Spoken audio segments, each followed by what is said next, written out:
At Habits of Waste, we identify problems and come up with solutions to protect this planet. We want people to understand you matter. You actually can make the difference.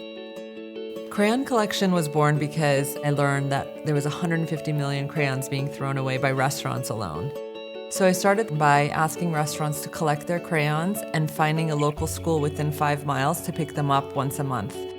We created art education programming with those crayons, and essentially it became this organization that grew to all 50 states, 10 countries. We set a Guinness World Record. We've saved over 20 million crayons to date, and it keeps going. It was in those same restaurants that I kept seeing the plastic straws on everybody's table. I mean, you order a glass of water, it came with a straw in it. I saw that there was 500 million plastic straws being thrown away per day in the US alone, and I realized we can do something about this. So we spearheaded the first plastic straw and cutlery ban in history, and subsequently we saw city after city after city, country after country participate.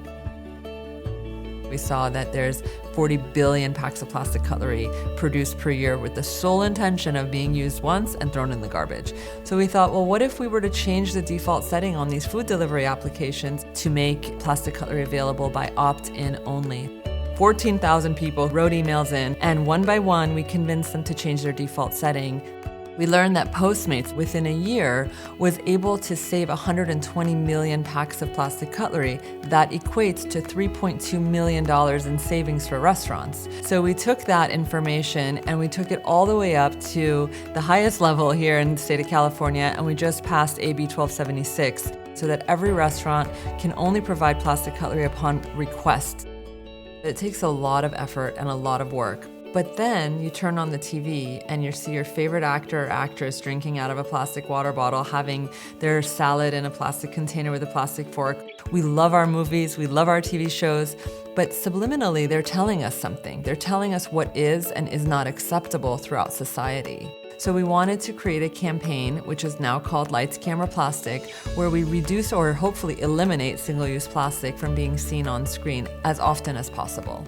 We're trying our best to get into every single studio and get them to understand that we don't want to see single-use plastic anymore. It's time to denormalize it. So many times environmentalism is about changing systems in a grand scale.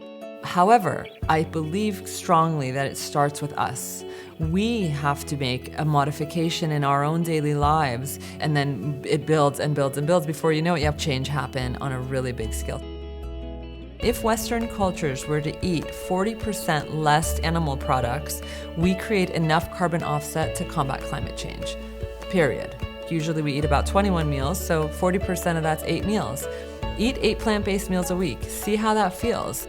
We created this cool app where there's quizzes, there's ways you could take photographs, you could talk to your friends, you can share your progress, you can find really cool recipes, plug them into your calendar, and then in the end you track how much of a carbon offset you've created.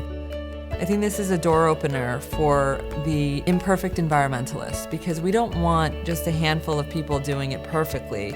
We want a lot of people doing it imperfectly. We're part of this planet, just like all the animals are, just like the trees grow out of this earth, we do too. And my hope is that we start to remember how close we actually are to this planet and how important it is to protect it.